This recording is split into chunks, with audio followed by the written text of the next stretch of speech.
Central Mercy Hospital. On the morning Nami Ellis takes on the role of head of anesthesiology, light streams through large windows into the main lobby, where shiny statues and honor plaques enhance the hospital's dignified appearance. Nami enters with confident steps, though her heart harbors inevitable apprehension. Her ID badge reads, Dr. Nami Ellis, head of anesthesiology. This marks a significant advancement in her career and holds even deeper meaning. Nami is the first Black woman in the hospital's history to be appointed to a leadership position. As she walks down the hallway, the looks she receives are not entirely friendly. A few people nod in passing, but most glance at her as if she isn't there. Some looks clearly scrutinize and even doubt her. In one corner of the lobby, a group of doctors stops, talking abruptly as Nami passes by. Though unspoken, she senses an unfamiliar tension mixed with caution in the air. Congratulations, Dr. Ellis, a doctor quickly says, his smile fleeting before he turns away. Nami smiles back, but internally she wonders, do they really believe I am deserving? The corridor leading to her office is adorned with portraits of previous leaders. Nami pauses, her gaze meeting each white male face. This reality fills her with both pride and concern. At that moment, her mother's words echo in her mind. My dear, remember one thing, her mother's voice, deep and commanding yet warm, advises. You are a Black woman, and that will mean you have to fight twice as hard as anyone else. But never let them see you tired. They may doubt you, underestimate you, but no one can deny you when you shine. You are the daughter of strong women, and so are you. Standing before the door to her new office, Nami takes a deep breath, opens the door, and steps inside. A stack of thick files awaits her on the desk, but what catches her eye the most is a congratulatory letter from the hospital board. However, the last line of the letter gives her pause. We hope you will prove yourself worthy of this position. Nami smiles, not out of joy, but in acknowledgement of the clear challenges ahead. Yet, she is ready. Never let them see you tired, she whispers, recalling her mother's words. Then begins her work. A journey she knows is not just about affirming herself, but also about changing deep-seated prejudices at Central Mercy. Central Mercy, with its modern architecture and a long list of medical achievements, has long been regarded as a symbol of excellence in healthcare. The shiny corridors, well-equipped patient rooms, and a team of experienced physicians and surgeons create a perfect image in the public eye. However, beneath this impeccable facade lies an underlying culture riddled with biases. The hospital's leaders and veteran staff are mostly conservative, unaccustomed to change. For them, Central Mercy's reputation is built on standards that are not to be disturbed. And from their perspective, Nami Ellis, a Black woman, represents a troubling disruption. Among her colleagues at the hospital, Dr. Victor Langston, the head of surgery, stands out not only for his achievements, but also for his negative attitude towards Nami. Victor is an accomplished doctor with many years of experience, but he is also a symbol of the systemic prejudices that exist within Central Mercy. Victor does not hide his skepticism about Nami from the moment she is appointed. In meetings, he frequently interrupts her, dismissing her proposals as impractical or lacking in leadership experience. While the hospital prides itself on innovation and progress, the way figures like Victor Langston maintain power is a clear reflection of the ingrained biases that persist in many large organizations. Nami Ellis faces not only the pressures of. From the moment she walked through the large revolving doors at Central Mercy, Nami Ellis knew she was unlike anyone who had ever held the position of head of anesthesiology there.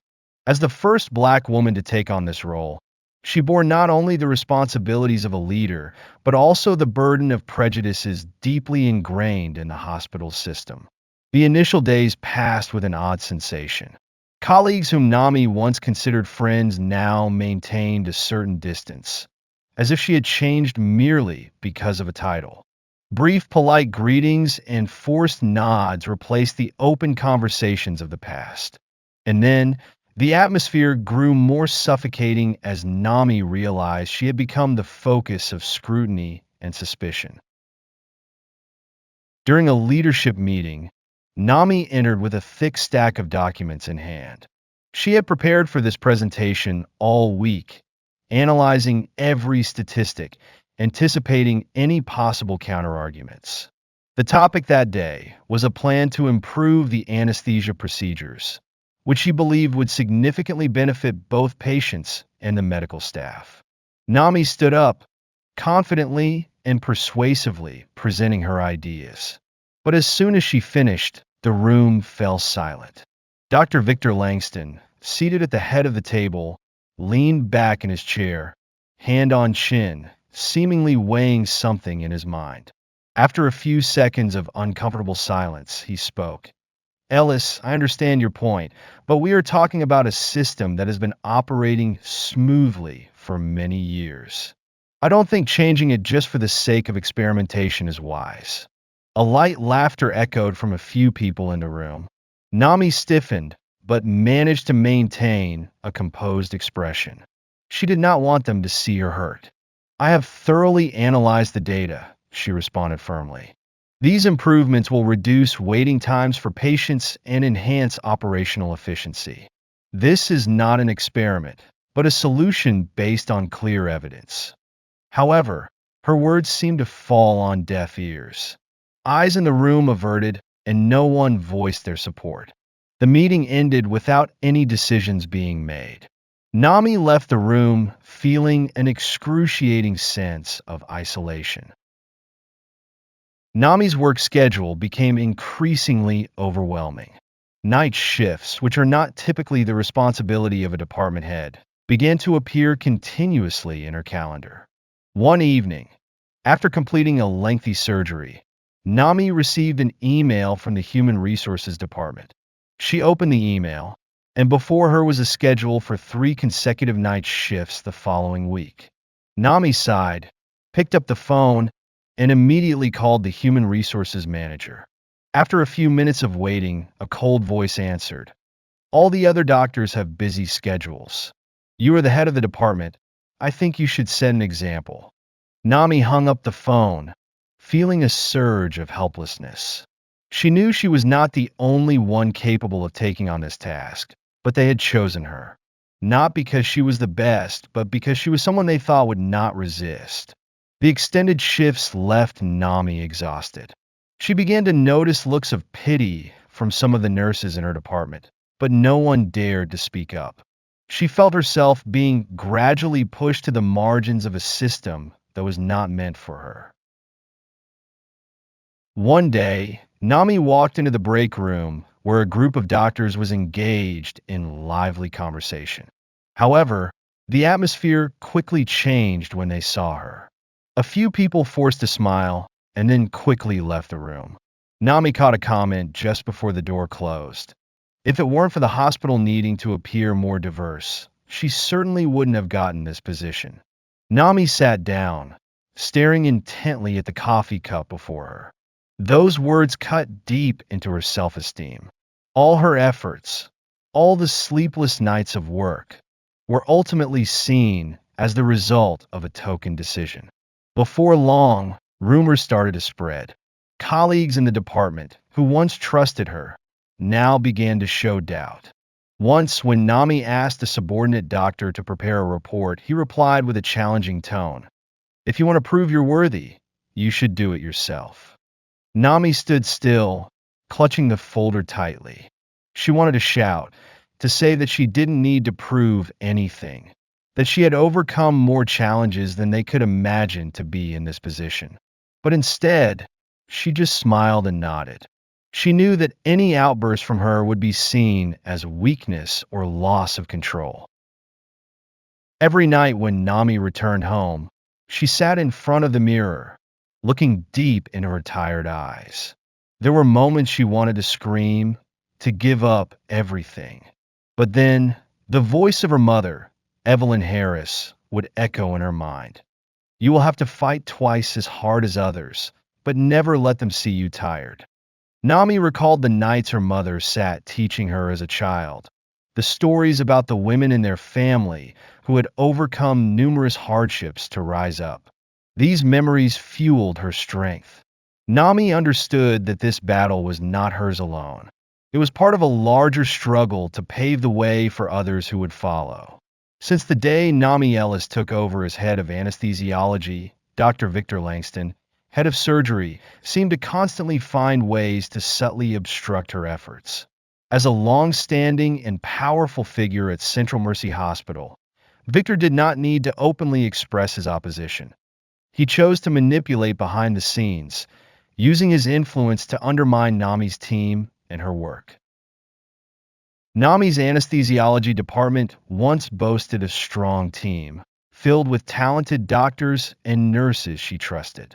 But things began to change a few months after she took charge. One day, one of her team members, Dr. Melissa Carter, approached Nami with a troubled expression. She placed a transfer request on Nami's desk. I'm truly sorry, Dr. Ellis, Melissa said. I don't want to leave the department, but I've just received an offer from Dr. Langston to move to surgery. He says it's a better opportunity for me. Nami felt as if she had been dealt a blow. Melissa was one of the best in her team, and losing her would leave a significant gap. Nami tried to persuade Melissa to stay, but Victor's promises, along with his influence, made Melissa's decision irreversible. This was not an isolated incident. Over the next few months, 3 more doctors and 2 nurses from the anesthesiology department transferred to other departments, most of them to surgery under Victor's leadership. Victor's promises of advancement opportunities, better equipment, and stability gradually thinned Nami's staff. With an increasingly reduced team, Nami faced an unmanageable workload. Every week, she had to arrange shift schedules and coordinate personnel to ensure enough coverage for surgeries, a task that was becoming impossible. One morning, Nami received an email from the shift management office. In it, Victor had requested that her department's anesthesiologists support a series of complex surgeries in surgery the following week. There was no request for her opinion or prior agreement, just an order disguised with polite wording. When Nami responded, requesting a rescheduling due to her department's severe staff shortage, Victor replied with a terse, authoritative email. Your job is to ensure that anesthesia personnel are always ready for any situation. I believe you can handle this matter professionally. The response made Nami feel like exploding. It was not just uncooperative. Victor was intentionally pushing her into a difficult position to make her fail in her leadership role. Victor's obstruction wasn't just direct. He also spread insinuations about Nami, causing her to lose credibility among her peers. At one informal meeting of department heads, Victor chuckled while mentioning Nami. Ellis is trying, but I'm not sure she fully understands the pressure of this role. Some people don't realize that leadership requires more than just professional knowledge. It also needs practical experience. His words, though not direct, were enough to sow doubt among others. Gradually, colleagues began to look at Nami with skepticism, wondering if she truly deserved her position as head of the department. Each day, Nami felt the burden on her shoulders grow heavier. She had to work with a weakened team and endure the invisible pressure of scrutinizing glances and whispered insinuations.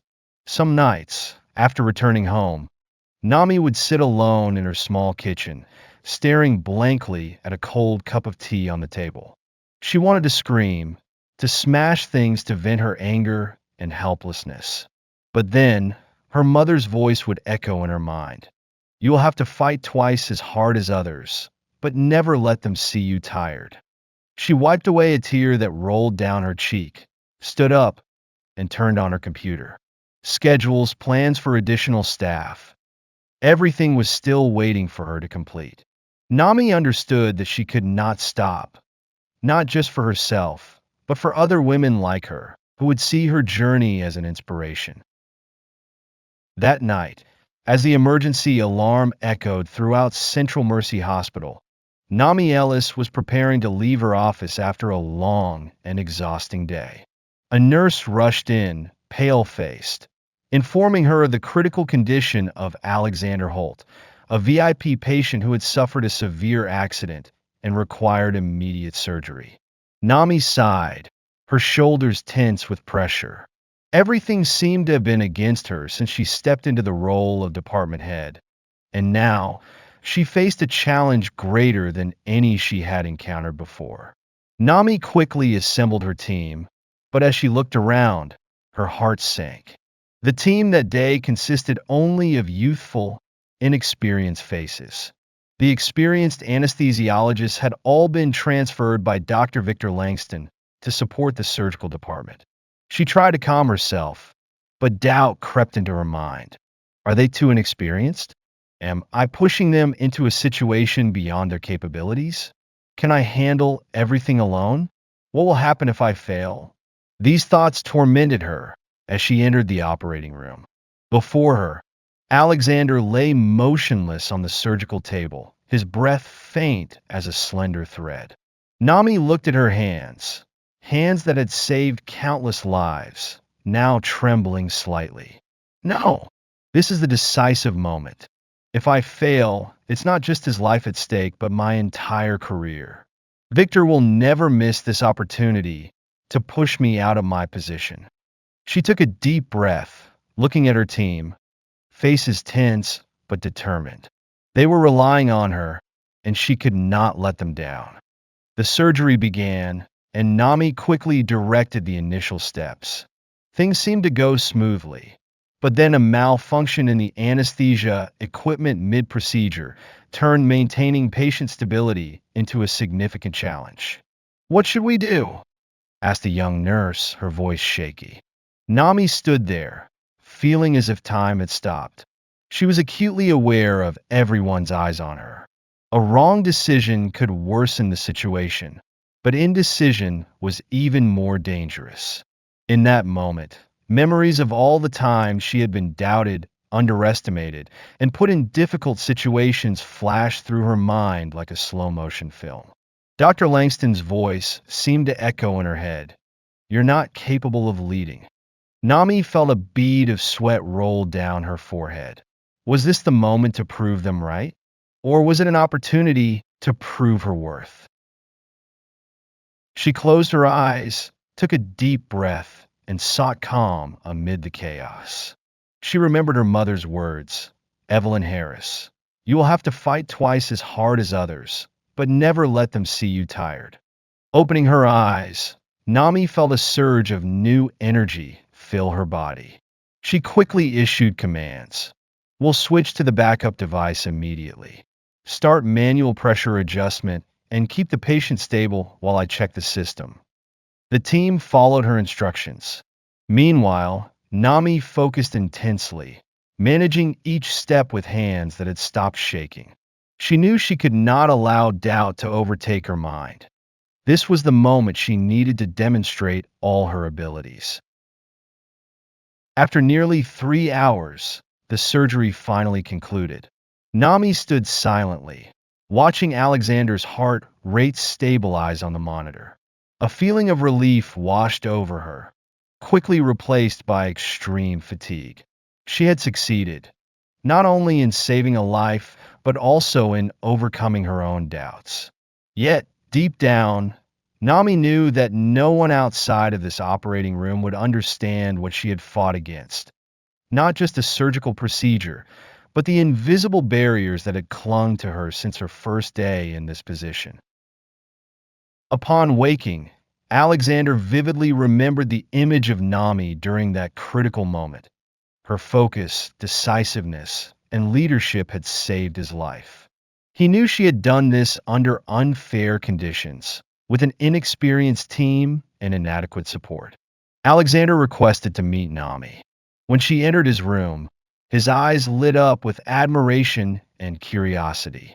"Dr. Ellis," he said, his voice hoarse but clear, "I owe you not only my life but also an explanation. Why must someone as capable as you work under such conditions? I want to know the truth." His words were like a beam of light piercing the darkness in Nami's heart. Perhaps for the first time after enduring for many months, she would have the opportunity to expose all the injustices. Since awakening from surgery, Alexander Holt could not erase the image of Nami Ellis from his mind. Amid the sterile white light of the operating room, she had emerged as a beacon of resilience, maintaining control amidst chaos. However, what haunted him was not just Nami's talent, but what he discerned about the invisible tensions surrounding her. Alexander was not one to overlook anomalies. He had faced countless challenges in his career, managing large organizations and navigating crises that seemed insurmountable. Yet, at Central Mercy, a place he had once regarded as a paragon of excellence, he sensed something rotting from within. In the days following his surgery, Alexander stayed in the hospital to recover. He didn't rush to leave, but instead took the time to observe. He sat in the main lobby, watching doctors and nurses hurry past, listening to their brief exchanges. He noted the cool nods when Nami passed by, the forced smiles others offered her. When Nami came to check on him in his room, he noticed her eyes, deep, tired, yet resolute. He saw the burden she carried, not just from her work, but from the scrutinizing glances of those around her. Alexander began to realize something. Nami was not just working, she was battling. One afternoon, Alexander decided to stroll around the hospital anonymously. He chatted with some staff, a few nurses, technicians, even cleaning personnel. He didn't ask much, just listened to what they naturally shared. Bits of conversation pieced together a grim picture. Personnel in Nami's anesthesiology department were continuously transferred out, leaving her with an inexperienced team. Requests from Nami for equipment upgrades or improvements were routinely denied, while other departments received priority. Some staff admitted hearing derogatory remarks about Nami from senior leaders, suggesting she was not truly competent, but merely a token appointment. Alexander clenched the report he had requested from hospital administration. The figures did not lie. Nami's department had faced the most staff cuts over the past year, and all her budget proposals were declined with priorities for other departments cited as the reason. The most infuriating were the reports on Nami's workload. She was assigned tasks well beyond her responsibilities, while other leaders received much lighter duties. In his room, Alexander sat at his desk. The report opened before him. The numbers on the paper were not just data. They were deep wounds of a system he had once trusted. Anger rose within him, not a fiery rage, but a cold, persistent fury that spurred him to act. Alexander couldn't stop thinking about Nami. She had saved his life under deficient and unfair conditions. She did not just save his life. She exposed the reality behind Central Mercy's perfect facade. Late into the night, Alexander sat under the dim light of a desk lamp, flipping through pages of documentation. No more explanations were needed. The truth was painfully clear. Central Mercy was not just decaying from within. It had become a place where discrimination and favoritism were tolerated. Alexander knew he had to act, not just for Nami, but for everyone else in the hospital, those who had silently endured or lacked the power to speak the truth.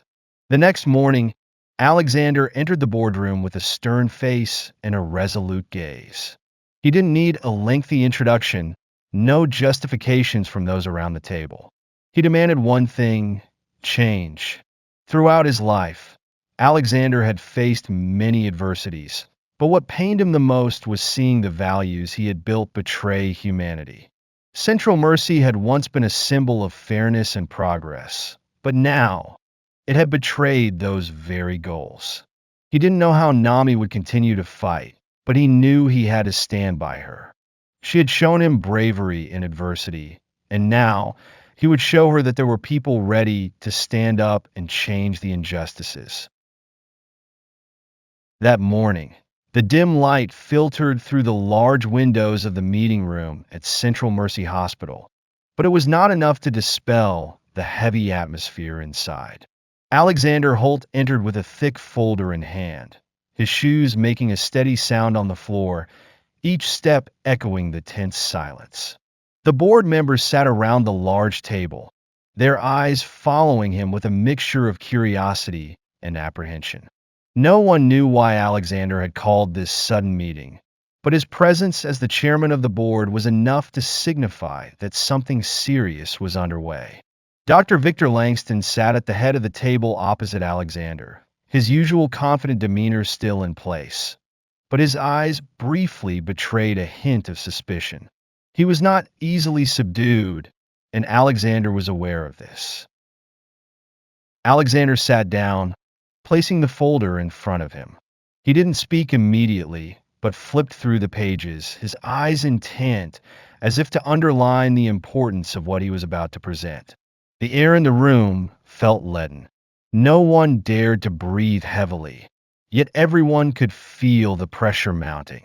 Alexander began to speak, his voice deep and slow, as if each word was a cold blade slicing through the confidence of those around the table. He didn't need to raise his voice, as the numbers and evidence in the folder spoke for him.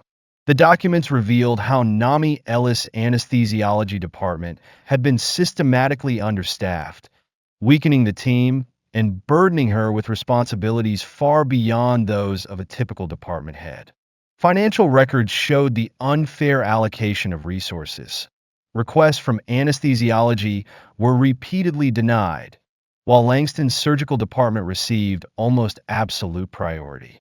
As Alexander presented the evidence, he did not look up, but he felt the shift in the room. Initially curious eyes now avoided contact, some people sitting still, fingers clenched on the table edges.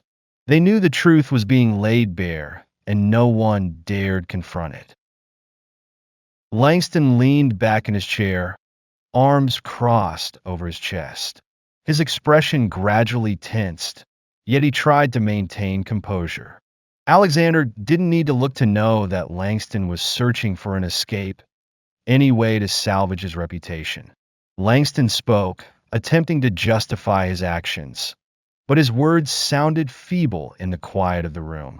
He claimed that the shifting of staff and resources was to meet practical needs, but the figures Alexander presented shattered all such arguments. When Langston finished speaking, Alexander looked up, his gaze sharp as steel. He stared directly at Langston, needing no further words. His silence was an indictment that Langston could not refute. Langston lowered his head, his gaze briefly flashing with fear. He looked around the room, seeking approval, but no one dared meet his eyes. This complete isolation was the moment he realized his power had crumbled. Alexander stood up, took the folder, and walked slowly around the table. He didn't look at anyone, but each step seemed to press the entire room into a corner. When he stopped, the sound of his shoes ceased, and the silence became absolute. Without a lengthy declaration, Alexander spoke firmly and deeply. Dr. Langston will no longer hold a leadership role here. That statement, though brief, rang out like a bell ending it all. Langston stood, his hands trembling as he gripped the edge of the table. But he could say nothing more. All words were now meaningless. He turned and walked out of the room, his once arrogant demeanor reduced to a faint shadow of a defeated man. As Langston left, Alexander turned back, his gaze sweeping over the remaining faces in the room. No one dared look him in the eye, but he knew they understood. Injustice and bias at Central Mercy have damaged our reputation, he said, his voice deep yet commanding. We cannot repair the past, but from today onwards, things must change. Alexander didn't need to say more. His presence alone affirmed that Central Mercy would no longer tolerate such behaviors. As he walked out of the meeting room, Alexander felt a weight lift from his shoulders. He knew this was just the beginning, but it was a necessary start. Somewhere in his mind, the image of Nami Ellis resurfaced. Someone who had fought with everything she had in a system that did not favor her. Alexander understood that if anyone was fit to lead Central Mercy into a better future, it was Nami. The meeting room, small but cozy, felt particularly special today. Nami Ellis, in her familiar white lab coat, stood before a group of anesthesiology staff, her eyes lighter than they had been in the months before. The gloomy atmosphere that once hung over the department had been replaced by a more positive air, thanks to the changes she helped initiate. After the tumultuous events at Central Mercy, Nami was appointed to a completely new role, Director of Cultural Transformation. This position had never existed in the hospital structure before, but Alexander Holt created it, believing Nami was the best person to lead the necessary reform.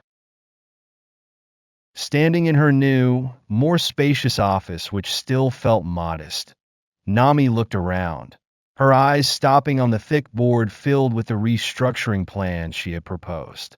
Her role now extended beyond the anesthesiology department and encompassed the entire hospital. Her mission was to eliminate the remnants of bias, discrimination, and the invisible pressures that had once held back the staff. She began with open discussions with employees at all levels, listening to stories they had never had the opportunity to share before. Listening. Nami believed this was the key that would unlock the door to change. She organized workshops on diversity awareness, encouraged dialogue between departments, and ensured that everyone felt valued. Her efforts gradually bore fruit. Colleagues began to share more, and most importantly, they started to see each other with understanding rather than through the lens of implicit biases. While she embraced her new role, Nami did not abandon the anesthesiology department, a place where she had endured much injustice, but also proved her capabilities. Thanks to Alexander Holt's direct intervention and changes in management, the anesthesiology department was now fully staffed. Skilled doctors who had been transferred returned, joined by a new, enthusiastic team. One morning, Nami walked into the department meeting where her entire team had gathered. On each face was a look of trust and respect, something she had fought hard to earn. She started the meeting with a tone that was gentle yet resolute. We are not just a department. We are part of the change. Everyone here plays a role in building an environment where everyone can thrive. And I am proud to be on this journey with you. Under Nami's leadership, the anesthesiology department not only recovered but thrived. Surgeries were performed more efficiently, and the team's morale was higher than ever. Nami knew that being the Director of Cultural Transformation was not just a title, but a significant responsibility. She represented something greater than herself, a symbol of resilience and the ability to enact change. Every day, as she walked the long corridors of Central Mercy, she noticed that the looks she received were no longer cold or suspicious. Instead, there were friendly nods and genuine smiles. Central Mercy was not just changing on the surface, it was transforming from within. One evening, as Nami sat in her office with the desk lamp illuminating the unfinished documents, she paused for a moment, looking out the large window. The darkness outside no longer made her feel isolated. In that moment, she remembered her mother's words. You will have to fight twice as hard as others, but never let them see you tired. Nami smiled. She had fought, and she had won, not just for herself, but for everyone who would follow her. With Nami leading, Central Mercy had truly become a place where everyone had the opportunity to grow and be recognized based on their true value. Have you learned any lessons from this story yet? If not, consider the following lessons that we suggest. Perseverance in adversity in challenging circumstances. Instead of giving up, face them and find ways to overcome. Perseverance not only helps you achieve your goals, but also builds a foundation to become stronger. Decisive action in leadership roles. A good leader does more than talk. They act decisively. Decisiveness and practical ability are the most effective ways to build trust and lead a team through challenges. Fairness and transparency are the foundations of any organization. A system can only operate effectively if it is built on fairness and transparency in resource allocation, personnel management, and issue resolution. Diversity and inclusion create collective strength. A diverse and inclusive work environment brings greater efficiency, creativity, and employee satisfaction. When everyone is respected and evaluated based on their actual capabilities, the whole organization develops.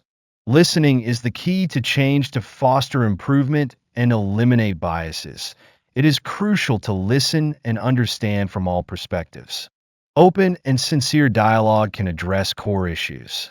Timely support can change lives. A small supportive word or action from someone in power or with influence can make a significant change, not just for an individual, but for an entire organization. Responsibility and transparency build trust. Every organization or individual must be accountable for their actions. When actions are transparent and fair, trust within the organization is strengthened.